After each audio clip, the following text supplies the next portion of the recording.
Even back when they were released in the summer of 2023, the HIDIZS MS3 represented great value for money with their killer build quality, shark fin aesthetics, 3 removable tuning nozzles, and hybrid driver arrangement of 2 Knowles balanced armatures and 1 dual cavity, dual magnetic chamber dynamic driver. Turn the clock forward 6 months to the beginning of 2024 and you'll see that HIDIZS have reduced the price of the MS3 to £93.49 on their website. Granted, the IEM market has seen a lot of releases since then in a very competitive segment. So how do they fare today?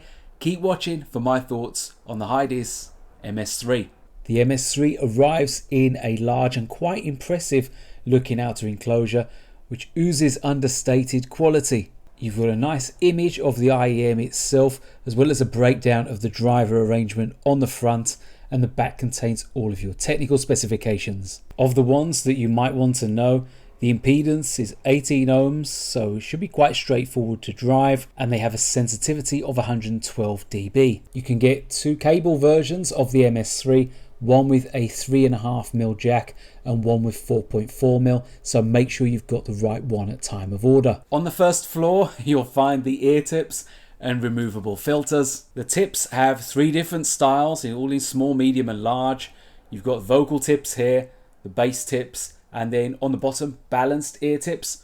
All of them are of a quite similar quality. The balanced tips are, well, balanced. They're kind of medium bore, medium thickness, medium height. The bass tips are a little bit thinner and have a narrower bore, whereas the vocal tips are a bit flatter, definitely more wider bore, and are a bit thicker as well, and they seem to be made from more latex than silicone. All are very usable. They're quite soft and they do unravel when you remove them from your ears, but they do give a good seal, although there is definitely a focus here on comfort ahead of isolation. The cable that comes with the MS3 is super impressive.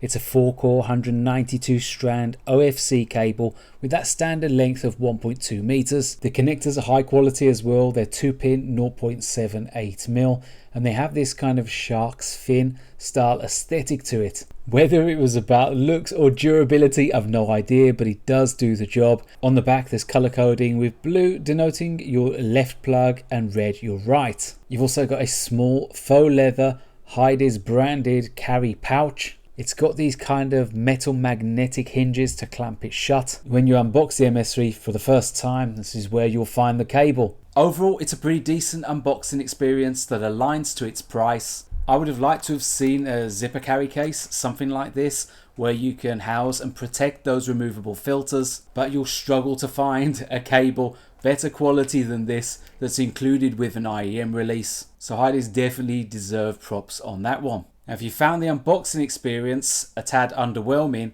the same probably won't be said for the aesthetics and build quality of the MS3, which tick practically every box in terms of looks, comfort and usability. Working in the aviation industry, I was particularly intrigued to see that the MS3 are crafted from aviation aluminium alloy shells, whatever that means.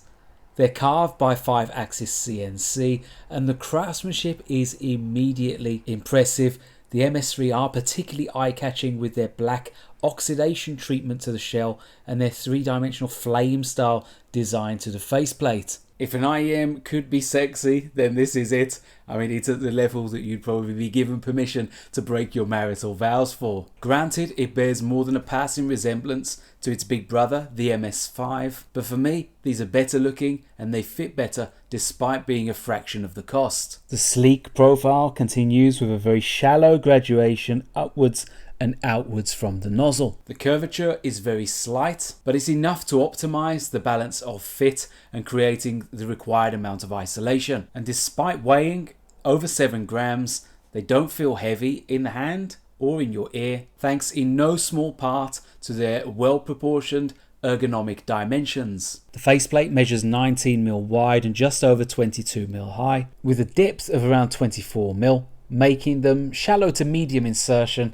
and their comfort definitely attests to that. Sure, they aren't quite as dainty as something like the Simgo EA1000, but they're still small enough to be barely noticed in the ear. Despite their robustness, they don't look or feel chunky or obtrusive. The weight displacement is spot on as well, making them really comfortable. When you're on the move, you don't have the problem of them coming loose either. My left ear canal is shallower than my right one. I always have problems with IEMs fitting, but it wasn't the case with the MS3. The MS3 boasts a hybrid driver arrangement of a single 10mm dual magnetic, dual cavity dynamic driver, as well as two Knowles 31736 composite balanced armatures, the DD handling the bass, and the two balanced armatures handling the middle and trebles respectively. They've used tantalum capacitors in the crossover, thanks to their higher frequency response and lower equivalent series resistance, with the aims of a higher resolution, better treble extension, and wider sound field performance ability. And they definitely achieve a few of those objectives, but driver cohesion steps aside in favour of powerful, slightly boomy lower frequencies, crispy trebles, sometimes a little too crispy, good dynamics, and impressive technicalities. The MS3 is a fun, energetic but warm IEM that showcases HIDIZ's own take on Harman, and it's certainly enough to give them their own vibrant character. There's warmth in the mid-bass and the lower mid-range, a recession in the mid-mids around 800Hz, and a couple of peaks at 5K and 7.5K on the default rose gold nozzle. Looking at the bass first, you've got a judicious sub-bass extension which gives you quite a bit of physicality without quite teetering on one note boom. It's definitely not in the bass head realms, but there's enough power to lend bass guitars increased resonance, and electronic kick drums in EDM, a floor-shaking first few rows immersion. That power tends to linger and disperse, however, because whilst the initial impact is definitely there, it can dissipate quite inconsistently and a tad unsatisfying at times. There's a little bleed from the upper bass regions into the mid-range, which I don't necessarily mind because it does bring added warmth as well as a richness to the sound that you'll appreciate with some R&B, hip-hop, rock and soul tracks, for example. But on tracks where you're kind of critically listening for that bass texture, and that's more important than power, then that blurriness may leave you a little bit dissatisfied. It really does come down to what you're looking for in a bass response in an IEM as to whether you'll appreciate the sound that the MS3 is bringing. The mid-range at the centre is quite recessed, but you've got a thicker note weight in the lower mids and a very defined brightness to the upper mids. The prolonged dip through the lower mid-range means that male vocals are set back a little bit with a kind of relaxed warmth. Acoustic guitars, pianos and strings here for the most part sound quite lifelike and enjoyable, although violins here can sound a little bit strident in solo. The lift at 1.5 kHz injects crisp presence to higher guitar tones and adds clarity and presence to female vocals, which are presented much further forward than male voices, although they do fall short in depth and sweetness compared with some of the more vocal-centric IEMs on the market today. And it's on female vocals and percussive elements that you do get that first taste of the BA timbre. There's a little splash to cymbals, and percussive elements can have a kind of metallic overtone to them at times. Depending on the vocalist as well, female vocals, they can thin out a little bit. And I'll say that despite the good note weight in the lower mids, vocals definitely aren't the strong suit of the MS3. They're good enough for the discerning listener, but if you're looking for something that is specifically tailored towards vocals, then the MS3 probably aren't it. Their strengths lie elsewhere. The trebles on this set are definitely assertive, at times 10 dB over the Harman target.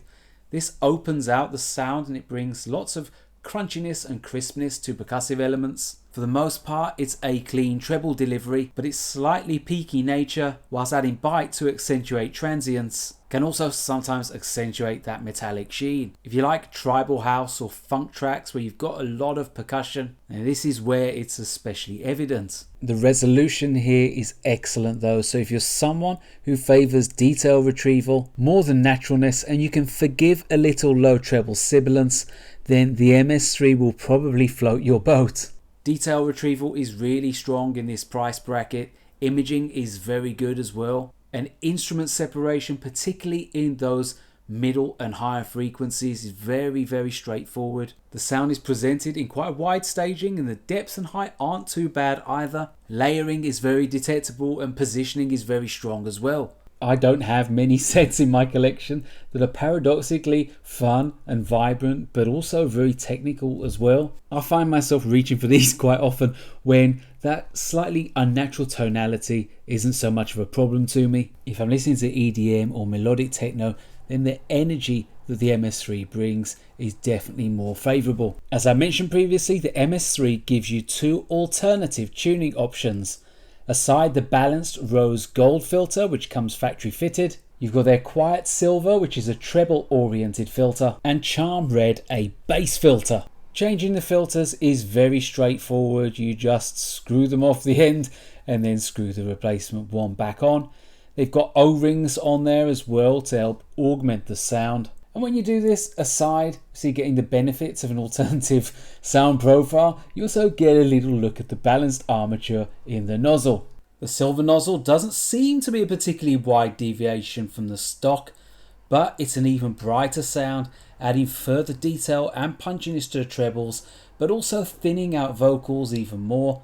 It's a hotter sound, and on higher volumes, this filter does reveal a little bit too much low-level sibilance.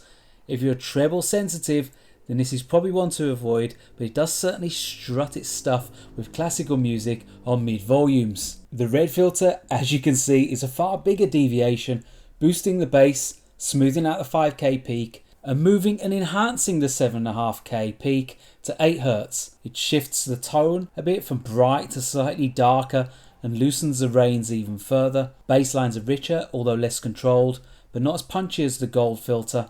And the note weight is even thicker and the sound overall a little smoother with a more intimate presentation. I did enjoy this filter with vocal jazz, soul and melodic techno, where warmer sounds smooth out the vocals and the trebles are much more rounded and less edgy. It's always a bonus having added filter options because it does bring more versatility to your IEM. But that stark deviation between the sound delivered by the red and the gold filter does leave me wondering what might have been if we'd had a filter which was in the middle of the two. So to summarise, I think the MS3 has aged pretty well, faring quite favourably against the competition, certainly at their reduced price. The unboxing and overall presentation is very good, although a zipper carry case would have added that little bit of extra gloss. The build quality and cable that it comes with are first class, and these alone punch well above their weight in this category. It's a versatile and comfortable IEM that offers good isolation and is very straightforward to drive. The sound represents HIDIZS' take on Harman with a well done V-shape and triple driver crossover. If you favour a punchy energetic sound, a wide soundstage and very good technicalities, and you're not too bothered about the weaker vocal performance and slightly unnatural tone at times, then the MS3 represents great value at that reduced price of £93. Even more so when you consider the versatility that those extra tuning filters bring. And remember, this review is condensed into 14 minutes. If you want to learn more about the MS3 and see comparisons with other comparatively priced IEMs on the market, then do head over to my text review on HeadFi. The link is in the description. If you enjoyed the review or you found it useful, please do give it a like. Your engagement with the channel and with each of these videos helps build the channel further. And a big thank you to all of you who've done that throughout 2023. My target was to get the channel to around 1,000-1,500 subscribers, but taking it up to nearly 7,000 in the course of a year is way beyond my wildest dreams. So thank you, and please continue to do so. And I'll keep bringing more IEMs and TWS to the review table. If you've got this far, thanks for watching. It's ReganCipher signing off.